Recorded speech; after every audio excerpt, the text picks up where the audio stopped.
Hey everyone, and welcome. Today we're diving into something huge. A new bill is set to completely overhaul the US student loan system. So we're going to break down exactly what this means for you, for future students, and really for the whole future of higher education. To really get why this is all happening, you have to start with this number. $1.7 trillion. That is the mountain of student loan debt in the US right now. It's a figure so big it's kind of hard to even wrap your head around, but it's very, very real for millions of people.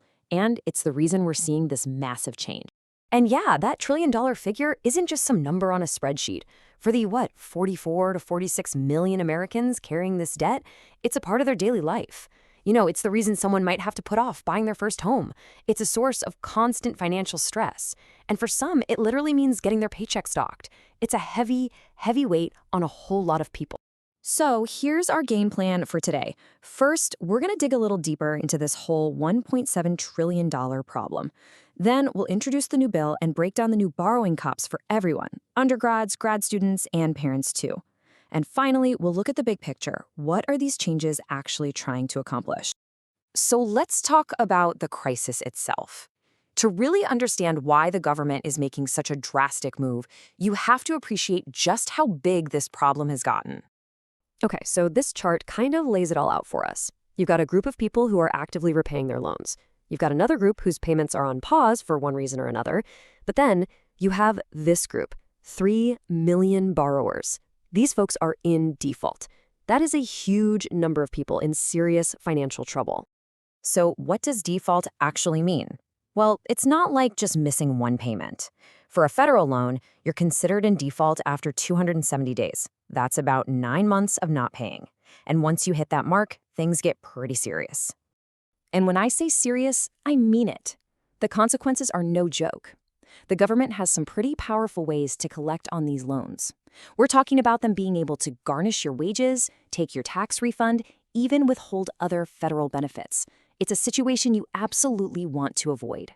All right, so that's the problem. It's big, it's complicated, and it's hurting a lot of people. Now, let's turn to the proposed solution, this new bill that's going to completely rewrite the rulebook for student loans. Okay, get your calendars out because July 1st, 2026, that is the big day. That's when all these new borrowing caps kick in for any new borrowers. Now, if you already have loans, these changes might not affect you directly, but for anyone starting college or grad school after that date, it's a whole new world.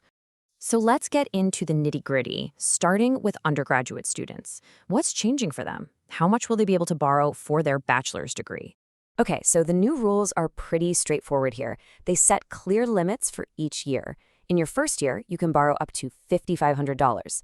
That bumps up to $6,500 for your second year, and then for your third year and any years after that, the cap is $7,500.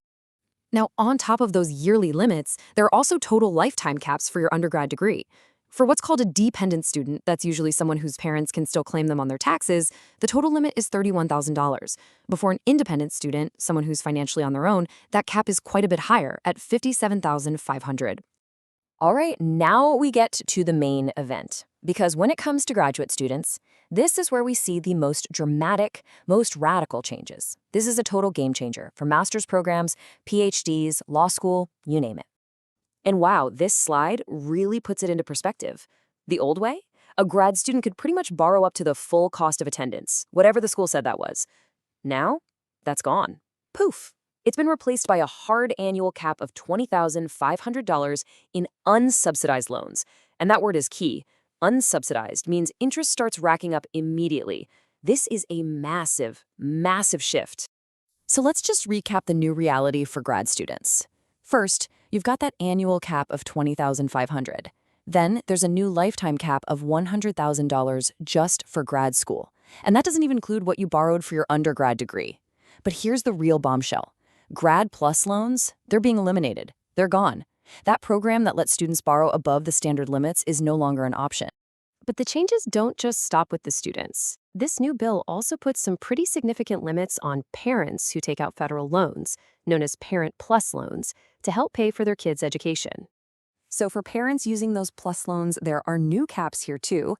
They'll now be able to borrow up to $20,000 a year for each child, with a total lifetime limit of $65,000 per child.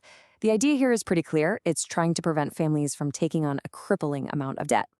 So, after hearing about all these new restrictions, you're probably asking the big question, why? What's the end game here? What is the government actually trying to achieve with this massive shakeup? Let's connect the dots. Well, it really boils down to two main goals. First, by essentially turning off the fire hose of unlimited federal loan money, the hope is to force universities, especially expensive grad schools, to finally bring their prices down. And second, it's about accountability. The idea is to make schools think twice about programs that leave their grads with a mountain of debt and a low-paying job. But at the end of the day, it all comes back to where we started this whole conversation. The crucial point of all these new caps is to prevent the next generation of students from becoming one of those 3 million people in default, to stop them from getting buried under a pile of debt they simply can't afford to pay back. And that really brings us to the ultimate question, doesn't it? For decades, it seems like universities have been able to just keep raising tuition because they knew federal loan money would always be there to cover it. Now that the rules of the game are changing, will they finally be forced to lower the price tag, or will they just find other ways to keep costs high, maybe pushing students toward riskier private loans? The answer to that question could really shape the future of higher education in America. Thanks so much for joining us for this deep dive into the new world of student loans. We hope this gave you a much clearer picture of what's coming down the pike. For more insights like this, be sure to check out our other explainers. We'll see you next time.